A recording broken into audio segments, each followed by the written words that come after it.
আজকে থেকে ৪৭ বছর আগে দেশ এবং জনগণের প্রয়োজনে বাংলাদেশ জাতীয়তাবাদী দলের জন্ম হয়েছিল। প্রতিষ্ঠার পর থেকে আজ পর্যন্ত বিএনপি তার আদর্শ থেকে বিচ্যুত হয়নি, চেষ্টা করেছে সবসময় তার যে আদর্শ সেটার ভেতরে থাকার জন্য। বিএনপির প্রতিষ্ঠাতা স্বাধীনতার ঘোষক শহীদ রাষ্ট্রপতি জিয়াউর রহমান দেশ পরিচালনার দায়িত্ব নিয়ে দেশের স্বাধীনতার সার্বভৌমত্বকে সুদৃঢ় করার চেষ্টা করেছিলেন। তিনি দেশে বহুদলীয় গণতন্ত্র করেছিলেন প্রতিষ্ঠিত, দেশে বাক এবং ব্যক্তি স্বাধীনতা ফিরিয়ে দিয়েছিলেন। একটি দুর্নাম ছিল স্বাধীনতার পরবর্তীতে তলাবিহীন ঝুড়ি বাংলাদেশের। সেই দুর্নাম থেকে মুক্ত করে দেশকে একটি স্বনির্ভর রাষ্ট্রে পরিণত করেছিলেন শহীদ রাষ্ট্রপতি জিয়াউর রহমান। তার শাহাদাত বরণের পরে দেশে আবারও স্বৈরাচারের শাসন প্রতিষ্ঠিত হয়েছিল। দেশনেত্রী বেগম খালেদা জিয়ার আপসহীন সংগ্রামের মাধ্যমে দেশ স্বৈরাচার মুক্ত হয়েছিল। জনগণের রায় বেগম খালেদা জিয়া রাষ্ট্র পরিচালনার দায়িত্ব পাবার পরে দেশে গণতন্ত্রকে প্রাতিষ্ঠানিক রূপ দিয়েছিলেন, দেশে প্রতিষ্ঠিত করেছিলেন সংসদীয় গণতন্ত্র। নারী শিক্ষার প্রসার ঘটানোর জন্য দেশে নারীদেরকে দ্বাদশ শ্রেণী পর্যন্ত বিনা বেতনে শিক্ষার সুযোগ করে দিয়েছিলেন। দেশনেত্রী বেগম খালেদা জিয়ার নেতৃত্বে 2001 সালে তৃতীয়বারের মতন রাষ্ট্র পরিচালনার দায়িত্ব পেলে বেগম খালেদা জিয়া অর্থনীতি থেকে বাংলাদেশকে এশিয়ার এমার্জিং টাইগারে পরিণত করেছিলেন।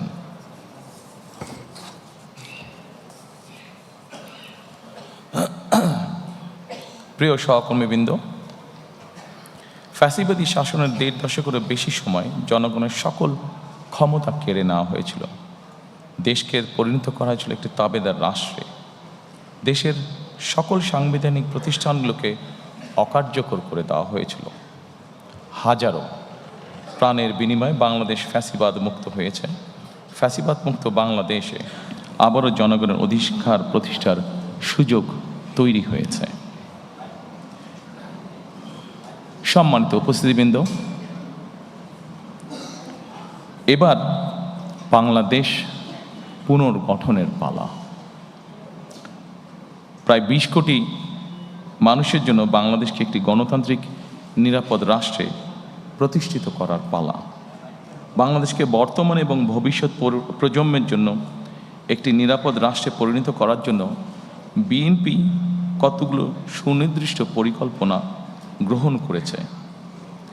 দেশ এবং জনগণের সুনির্দিষ্ট পরিকল্পনাকেই আমি বলেছিলাম আই হ্যাভ এ প্ল্যান। এই পরিকল্পনায় দেশের 4 কোটিরও বেশি তরুণ, দেশের অর্ধেক জনসংখ্যা যারা নারী, কোটি কোটি কৃষক শ্রমিকের জন্য দেশ এবং বিদেশে কর্মসংস্থান একটি স্বনির্ভর বাংলাদেশ গঠন করার জন্যই প্রতিটি সেক্টর ভিত্তিক কর্ম পরিকল্পনা আমরা গ্রহণ করেছি। আগামী 12ই ফেব্রুয়ারি জাতীয় নির্বাচনকে সামনে রেখে বিএনপির পরিকল্পনাগুলো ম্যানিফেস্টো আকারে আমি আপনাদের সামনে সংক্ষেপে এখন উপস্থাপন করতে চাই। আমি চেষ্টা করব খুব সংক্ষেপে বলার জন্য, খুব দীর্ঘ করে আপনাদের বিরক্তির উদ্রেক আমি করতে চাই না।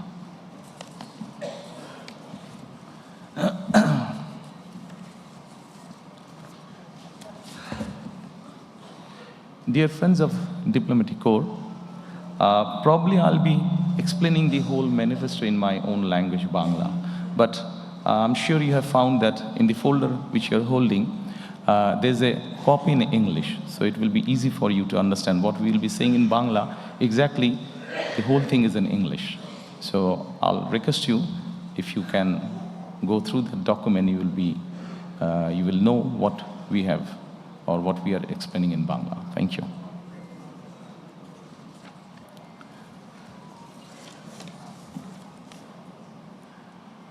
সম্মানিত উপস্থিতিবৃন্দ, আমাদের সামগ্রিক পরিকল্পনাটিকে আমরা একটু ভাগ করেছি। মোটামুটি আপনাদের সামনে স্ক্রিন যেটা আছে, দুপাশে স্ক্রিন আপনারা যদি দেখুন, এই স্ক্রিনে আমরা 5টা স্তম্ভের মধ্যে বা 5টা ভাগে আমরা ভাগ করেছি, এবং এই 5টা ভাগকে যদি আমরা দেখি, এর ভেতরে আমরা বাকি জিনিসগুলোকে নিয়ে আসার চেষ্টা করেছি। আমাদের কাছে যতটুকু মনে হয়েছে কোনটা কোথায় সামঞ্জস্যপূর্ণ, সেভাবে আমরা সেই ডিপার্টমেন্টের মধ্যে সেগুলোকে আমরা ইনসার্ট করেছি। প্রথমেই আমরা যেটি বলেছি রাষ্ট্র ব্যবস্থার সংস্কার, দ্বিতীয়ত আমরা বলেছি বৈষম্যহীন আর্থসামাজিক উন্নয়ন ও টেকসই রাষ্ট্রীয় সক্ষমতা অর্জন, তৃতীয়ত আমরা বলেছি ভঙ্গুর অর্থনীতির পুনর্গঠন ও পুনরুদ্ধার, চতুর্থত আমরা বলেছি অঞ্চল ভিত্তিক সুষম উন্নয়ন, এবং পঞ্চম বা শেষ যেটি ধর্ম, সমাজ, ক্রীড়া, সংস্কৃতি ও সংহতি বিষয়ক যে বিষয়গুলো আছে। এখন আমরা প্রথমেই চলে আসি রাষ্ট্র ব্যবস্থার সংস্কার। সম্মানিত উপস্থিতিবৃন্দ, রাষ্ট্র ব্যবস্থার যে সংস্কার, আমরা যারা বিভিন্নভাবে প্রতিদিন খবর রাখি, দেশ জাতি সব কিছু দেখে আমরা এতটুকু বুঝেছি আমাদের রাষ্ট্রীয় ব্যবস্থার মধ্যে বেশ কিছু সংস্কারের প্রয়োজন আছে। আপনাদের কাছে যে ফোল্ডারটি আছে, এখানে আপনারা যদি দেখেন, এর ভেতরে কয়েকটি ভাগ আমরা করেছি: গণতন্ত্র ও জাতি গঠন, মুক্তিযুদ্ধ, অভ্যুত্থান, সাংবিধানিক সংস্কার, সুশাসন এবং স্থানীয় সরকার। আমি ডিটেইল আলোচনায় যাব না, আমি প্রথমেই শুরু করতে চাই গণতন্ত্র ও জাতি গঠন। গণতন্ত্র এবং জাতি গঠনে যদি আমরা দেখি, প্রথমেই আমরা একটি কথা সেখানে লিখেছি। যদিও গণতন্ত্র এবং জাতি গঠনের এখানে যেই বিষয়গুলো আছে, যা আমরা গত 1 বছর ধরে দেখেছি, যে সরকার গঠিত যে রিফর্ম কমিশন ছিল, সেখানে যা কিছু আলোচনা হয়েছে, তার অধিকাংশই কিন্তু আমরা অনেক বছর আগে, প্রায় 2-2.5 বছর আগে আমরা জাতির সামনে উপস্থাপন করেছি। তবে আমরা এখানে নিয়ে এসেছি প্রথমেই 31 দফা বা জুলাই সনদের বাস্তবায়ন। আমরা যখন প্রথম দেশের মানুষের সামনে 31 দফা, আমাদের 2030 ভিশন বা 27 দফা উপস্থাপন করেছিলাম, তখন 31 দফা বা জুলাই সনদের বিষয়টি তখন ছিল না। যেহেতু এটি আমাদের জাতির জন্য সব কিছু মিলে একটি অত্যন্ত জরুরি বিষয়, সেজন্য এটিকে আমরা সামনে নিয়ে এসেছি। কাজে আমাদের জাতি গঠন এবং গণতন্ত্রের ভিত্তিকে যদি আমাদের শক্তিশালী করতে হয়, আমরা বিশ্বাস করি যে 31 দফা এবং জুলাই সনদের যেটি আছে সেটিকে অবশ্যই আমরা বাস্তবায়ন করব। কারণ জুলাই সনদের যে মেইন বিষয়গুলো আছে, সেগুলোর সাথে আমাদের 31 দফার অনেক কিছুর মিল আছে, যা আমরা অনেক আগেই জাতির সামনে উপস্থাপন করেছিলাম।